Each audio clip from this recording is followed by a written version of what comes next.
When Elisha returned to Gilgal, there was a famine in the land. As the company of prophets was sitting before him, he said to his servants, "Put the large pot on and make some stew for the company of prophets." One of them went into the field to gather herbs. He found a wild vine and gathered from it a lapful of wild gourds, and came and cut them up into the pot of stew, not knowing what they were. They served some for the men to eat, but while they were eating the stew, they cried out, "O man of God, there is death in the pot." They could not eat. He said, "Bring some flour." He threw it into the pot and said, "Serve the people and let them eat. There was nothing harmful in the pot." This is the word of the Lord. Thanks be to God. Amen. Well, it's been good for us to worship together, to shape one another, to allow God to shape us together. At this time, if you are in kindergarten through 5th grade, we're going to head out the back doors and head upstairs to continue our worship service. If you are an adult of one of these fine young worshipers, we will see you upstairs at the end of the service.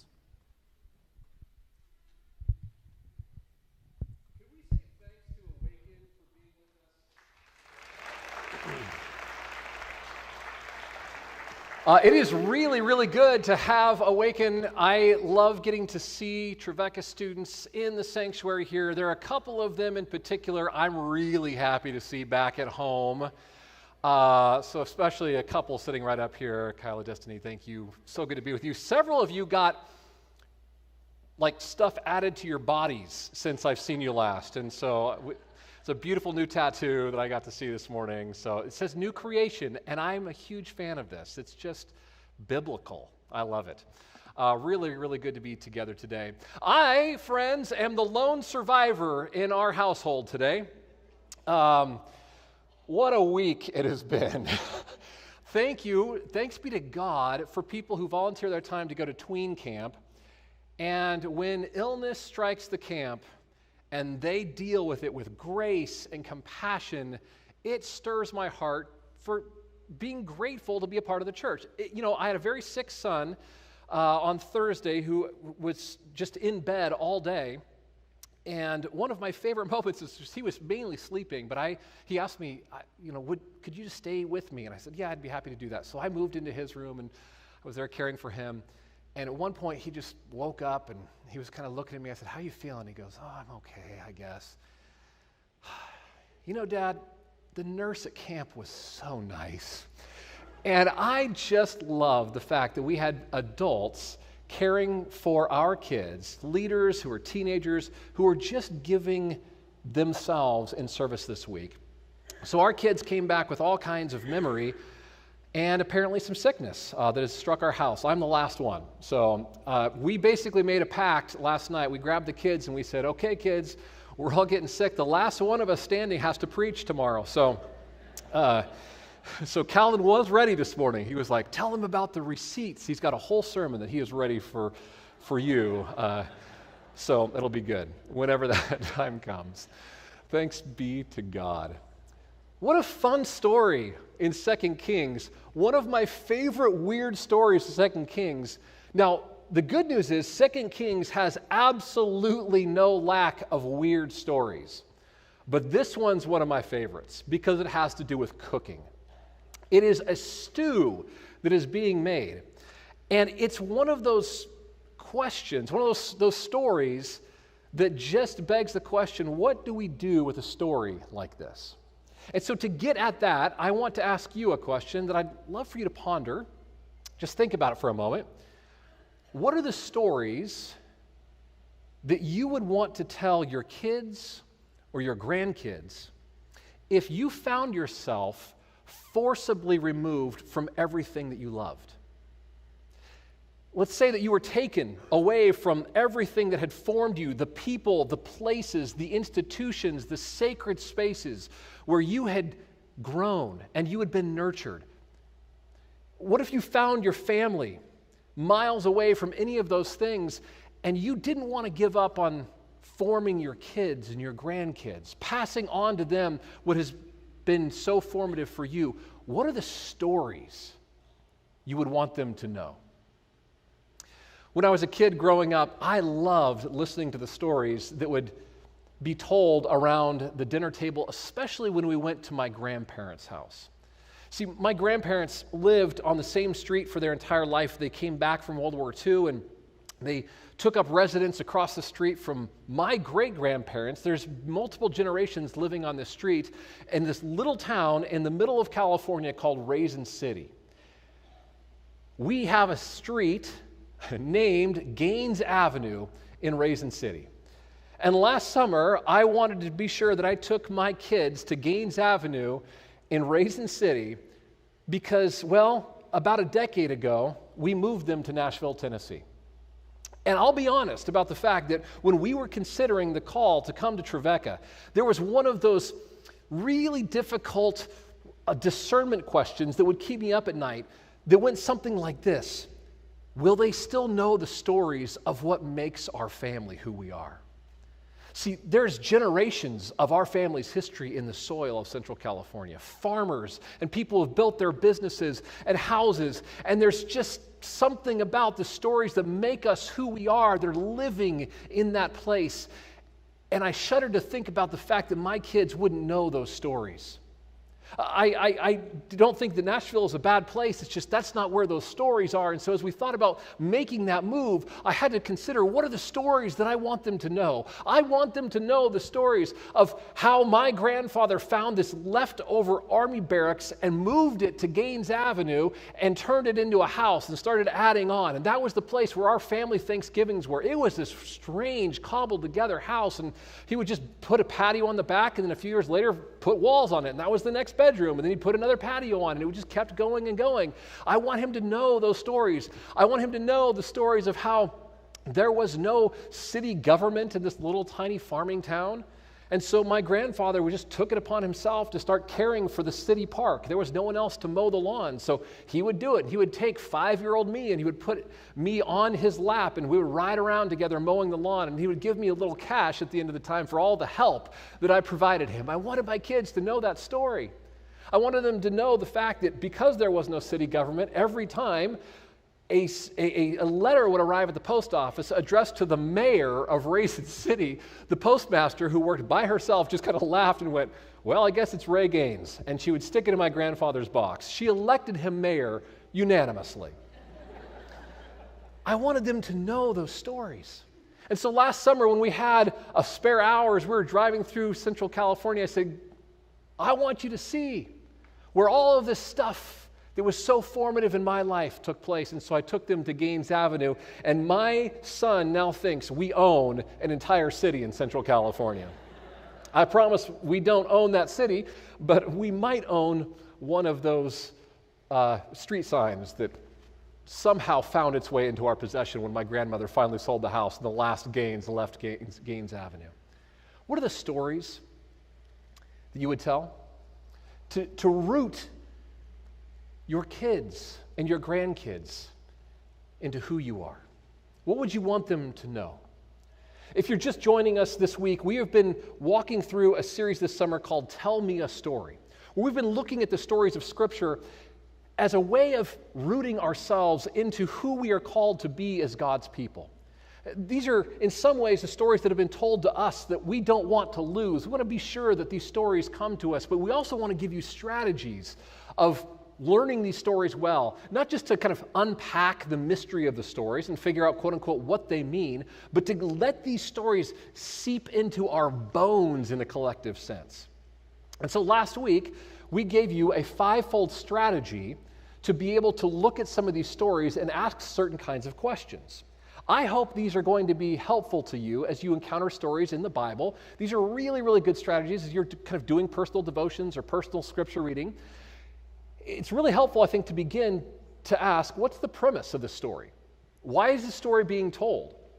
Out of all the things that our ancestors in the faith could have told us, why is this the one that they're telling us? Second, the characters. Who are the characters in this story? The catalyst. What happens in this story when massive things change in the story? There's always the dilemma. What choices are going to be made? And then the resolution, how the story ends, followed by the revelation of what we now see in the story. So if I were going to take the story that Sophia read for us this morning and to run it through this approach, here's what I think this would look like. Let's do this together. First of all, we've got the premise. The premise of telling a story about a prophet asking flour to be added into a stew that was rather poisonous, deadly even, maybe something like this. That the Israelites in exile in Babylon are telling stories to remind them of who they are in a foreign land that's full of contamination. You see, the books of 1st and 2nd Kings, along with a few others, were put together not as they were happening. In other words, someone didn't see that story unfold and immediately run to write it down. See, the stories that are compiled in 1st and 2nd Kings were compiled when the people of Israel were living in exile, in Babylon, as a matter of fact. And one of the things that we have to understand about Babylon is that they were really, really good at exiling people, like sadistically good at this. Babylon wasn't the kind of place that just wanted to come and conquer you. They weren't the kind of empire that would come in and just use all of their superior military force to dismantle all of your stuff and steal all of your kids. They would do that, but they took it a step further. What they would do is to take the best and the brightest of your civilization. They would find the influencers, the people who are really going to grow up to be the young leaders in your civilization, and they would go after them, and they would take them back to Babylon. And the objective was to try to take them and make them into good Babylonians, not by force, but by shaping their desire. They wanted them to want to be good Babylonians. And so they would do these things like flaunt all of their wealth and all of the good stuff. They weren't just using military force, they were also using economic force to say, I don't know if you have food this good back where you're from, huh? Have you seen meat like this before? This is delicious. It's kind of like how 80 people a day are moving to Nashville. Like, have you seen hot chicken? Like, we don't have that where you live. Some of us are saying, stop, enough is enough, right? This is good. So they would entice them, in some sense try to dismantle their identity, to pull them away from who they are and who they have been called to be over an entire lifetime by making them want it. A few years ago, we were preaching a sermon series on Babylon in our church in California, and I remember there was a day that we were supposed to have this big meal after the service. And so one of the guys in our church was just passionate about grilling. He loved barbecue, he loved meat, he loved all those kinds of things. So every time we were going to do something like this, we went to Kevin and we said, Kevin, would you please be willing to do this? And he said, oh, that's no problem. So today we were doing tri-tip. Now tri-tip is a cut of meat that a few of you know about. You can't find it very readily in Nashville, but let me tell you that in the Central Valley of California, it is a delicacy. It is the cut of meat that everyone wants. It's the only thing that my kids ever ask for when we go back, because my daughter loves to take her meat and dip it in the juice that comes out of a tri-tip after you're done grilling it. I mean, if you're really good at grilling tri-tip, you get this nice kind of crust on the outside, and then you just let it sit. And for reasons I do not understand, the juice just begins to flow. And on this particular day, my friend Kevin had grilled a bunch of tri-tips. And he had wrapped them in foil and transported them to the church in this ice chest. But friends, foil cannot contain the goodness of tri-tip. Like, he wrapped them all individually. But after he opened that thing up and put those slabs of meat up there and prepared them to be served, there was a reservoir of the goodness of tri-tip at the bottom of that ice chest. Now, here I am, we're preaching through this series on Babylon, and on this particular day, I just remember thinking to myself, I hope people get this. I mean, are people understanding what really is at stake here, and like how powerful Babylon was? And not just that we have to like contend with Babylon anymore, but like the forces that are getting a hold of our hearts and our desires. And it's not that they're forcing us away from our faith, but maybe they're enticing us away. Like, don't you want this? You're going to want me. And I wasn't sure if anybody was getting it. I was loving the series, but I wasn't sure that anybody else understood. So I'm walking out of the sanctuary asking myself this question as I locked eyes with Kevin. And there he was, with the ice chest coming up to his lips. And I looked at him, and he looked at me, and I thought, there's no way he's going to do what I think he's about to do. But all of that goodness was at the bottom of the ice chest. And he looked at me, and I looked at him, and he said, drink from the cup of Babylon. And he drained it. And in that moment, I knew at least someone is getting this. Thanks be to God. Someone gets it. This is the premise of the story, is that you have a bunch of Israelites who have been exiled to Babylon, and now they're asking serious questions about what they can and what they cannot eat in the midst of this exile. These are hungry people. They need something to eat. And here's Babylon. Don't you want a little bit of this? I could serve you up some of this. This is really, really good stuff.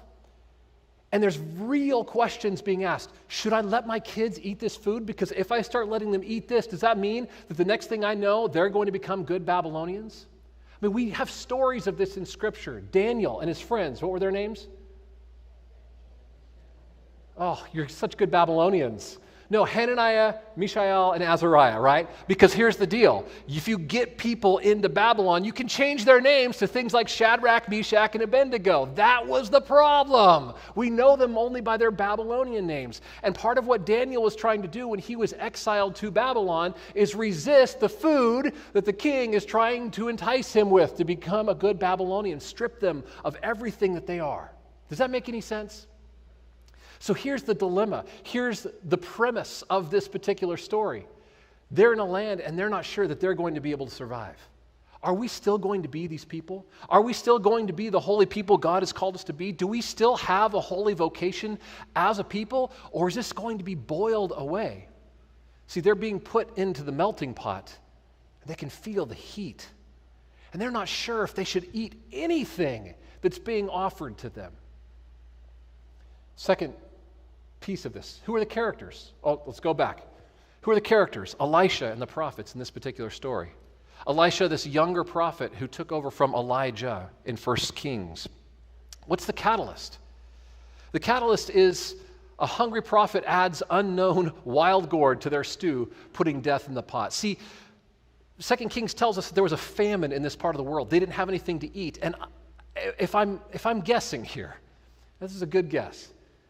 These are people who are reading these stories in the middle of a Babylonian exile saying, we're really hungry. We're not sure that we have anything to eat here. Should we be able to eat any of this stuff? Should we give ourselves over to what's being offered to us? And asking very serious questions about whether or not they should eat any of this. These are hungry people, and they're dealing with real questions about hunger. The question is there death in the pot? See, I don't know from this text whether or not this is actual poison or if it just tasted bad. I don't think it actually matters. Here's what I think really matters. These people are living in exile saying, tell me a story.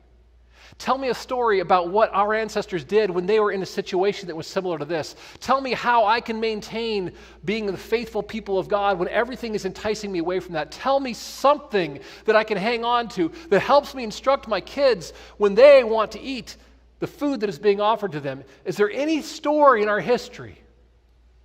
The writers go, oh yeah, there was a story of Elisha, who was, and I don't know if you saw it, a man of God, emphasizing the point that this guy was faithful. And they had to wrestle out a situation of not knowing what to do in a situation like this. Let's go to the next one. So the dilemma, can they eat the stew or are they going to starve?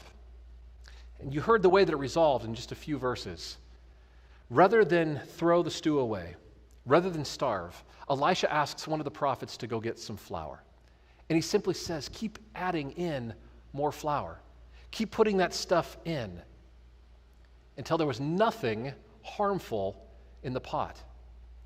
Now, the revelation that we might be getting from this is that instead of the people being contaminated by the wild gourd is purified by the flour.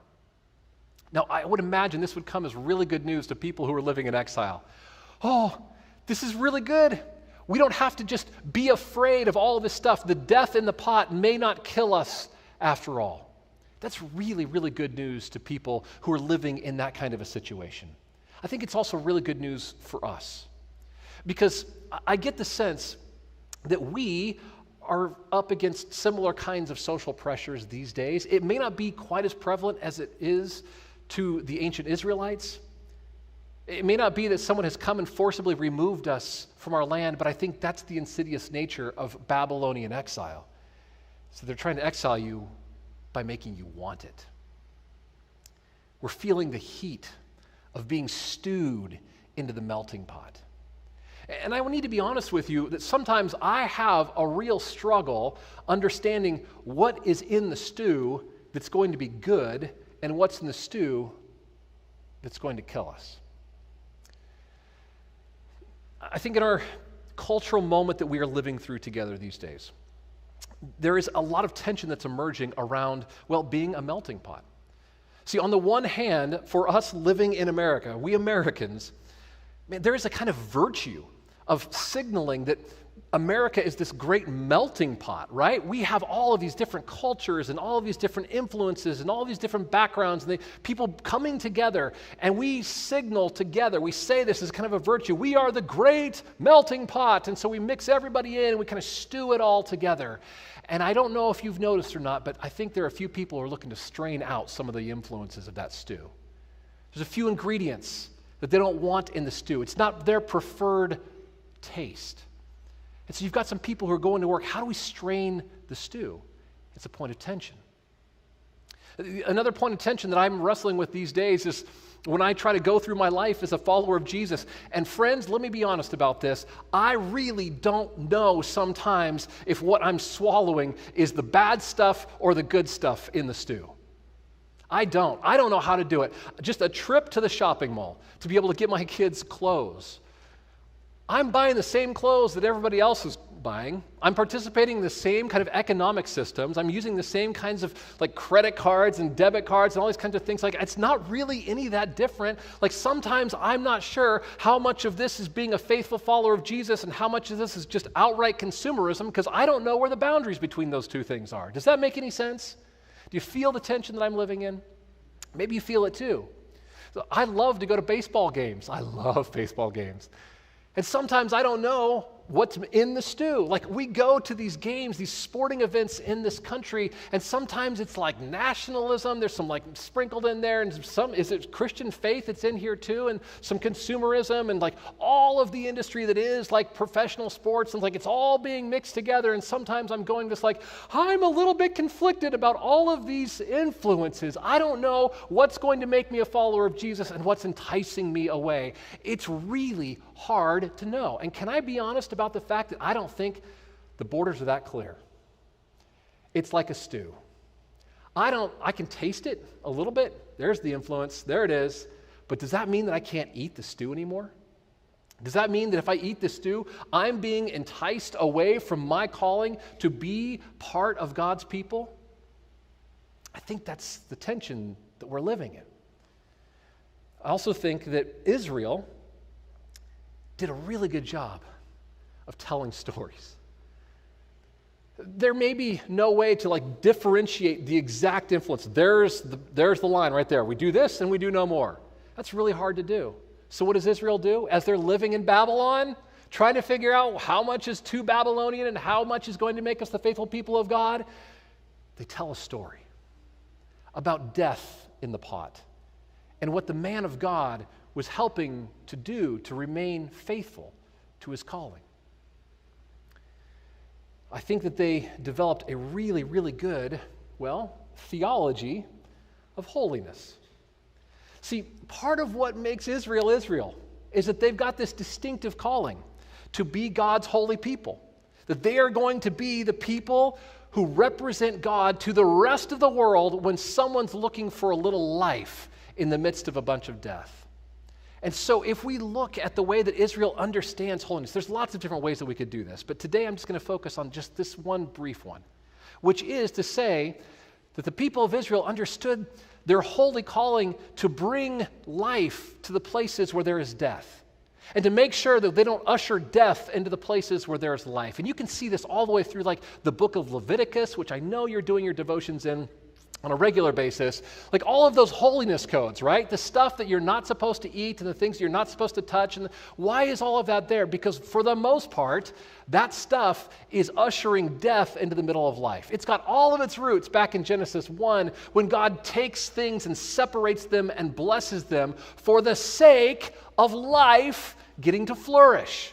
It's really good. So God separates like the day and the night and the land and the sea and all those kinds of things, and life flourishes as a result of this. Now, why is this such a good thing? Well, because it allows life to just be everything that God has designed it to be. And so for the Israelite imagination, you don't ever want to like mix those things together. If you ever start to kind of fudge on the boundaries between those things, that's really problematic because you might be ushering death into the middle of life. So there's certain things that we don't know like which category they really fall into. Like God separated out a bunch of stuff and like made it the way that it was supposed to be, but like there are these land animals and then there are these sea animals. And we know that land animals have like these certain kinds of feet and they breathe the air through their noses and their mouths. And then we've got these sea animals and they've got gills. But what do we do with shellfish? Right? Like these in-between creatures.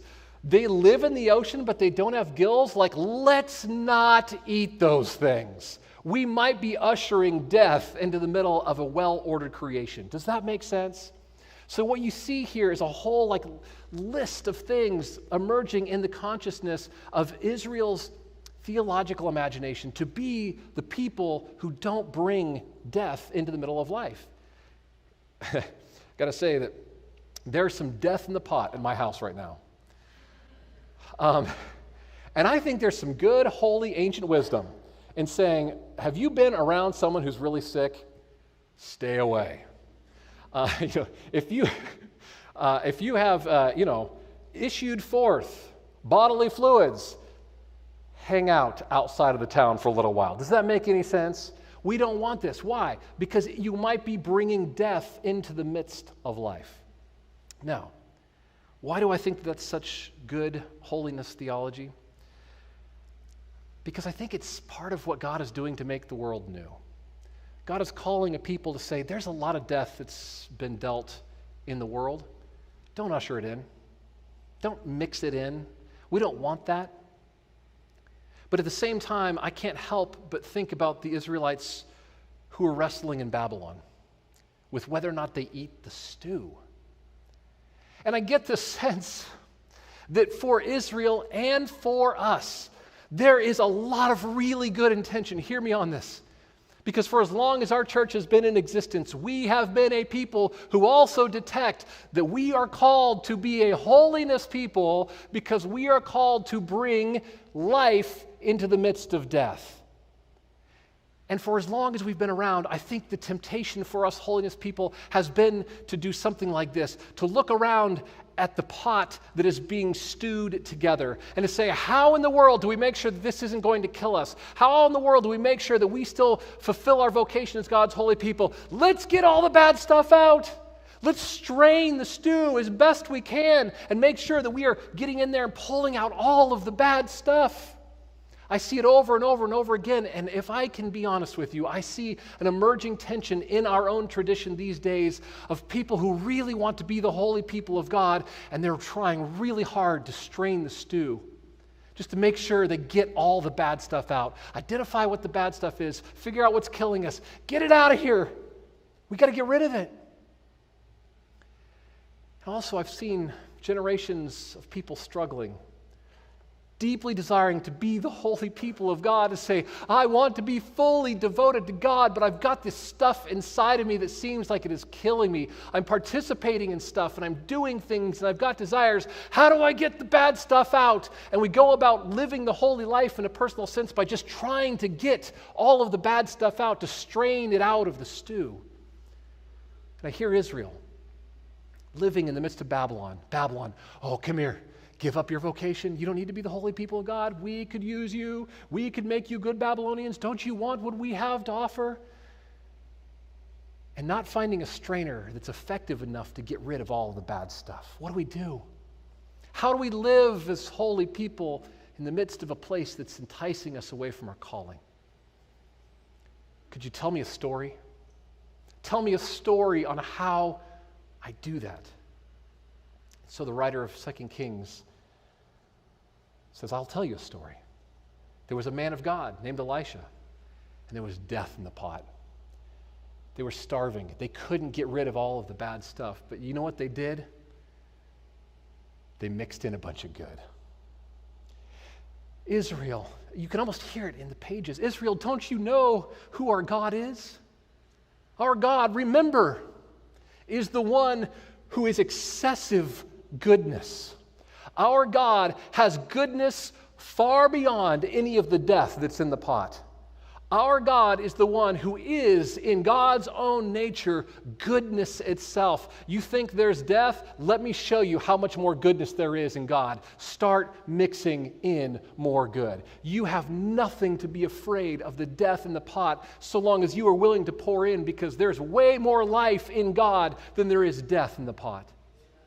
You can be the kind of people who pour into the world in such a way that you become the good flour that God is pouring out into the world. You don't have to fear the death in the pot. You don't have to spend your energy and your time and your fear straining out all of the stuff that you're afraid of. That, I think, is Israel's holy vocation, and that is our holy vocation. That's why I think that it is so good for us to remember that as people of Jesus, God looks at a world and says, there's some death in the pot. Like, let's be honest about the fact that there's some death in the pot. There's some stuff that's been mixed in that I prefer is not in the pot. So what do? Do I work really hard to strain it out? And here's what God says.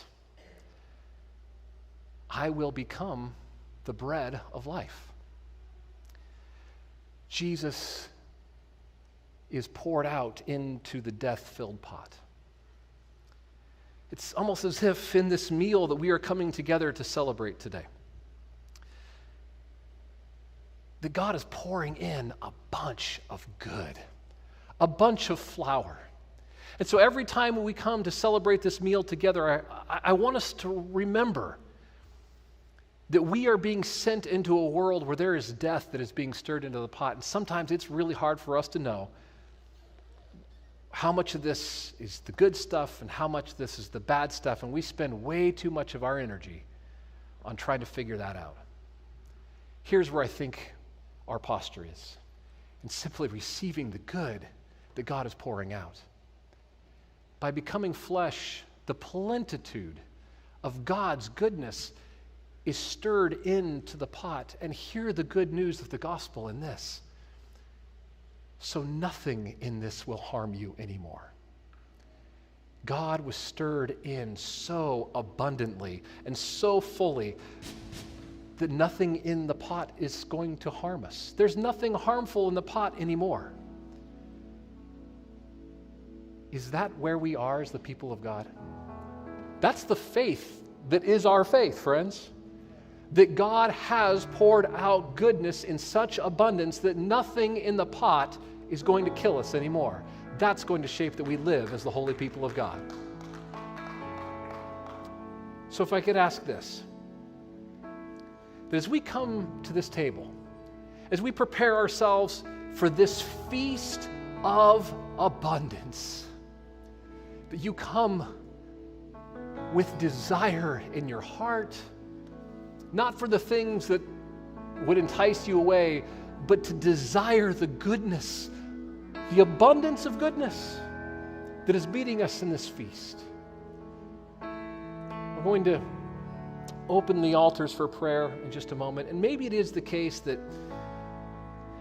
you have spent a lot of time fearing all of the bad stuff that we think is going to kill us as the people of God.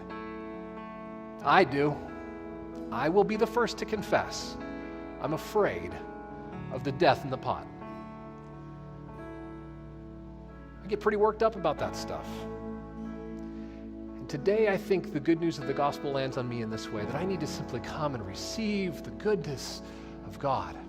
Because the truth of the matter is that in our holiness tradition, we've never been successful by just straining out the bad.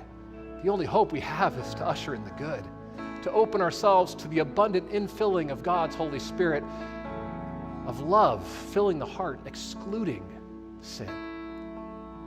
To live a life of freedom and joy and abundance as the people of God on mission, because we have received the abundance of God. So Pastor Grace is going to come and to lead us to the table. My hope and prayer this morning is that as we come to celebrate this feast, we come to do so feasting in the abundance, knowing that we are being sent into a world where there is death in the pot. But as God's holy people, there is nothing in it that will harm us in the name of Christ Jesus.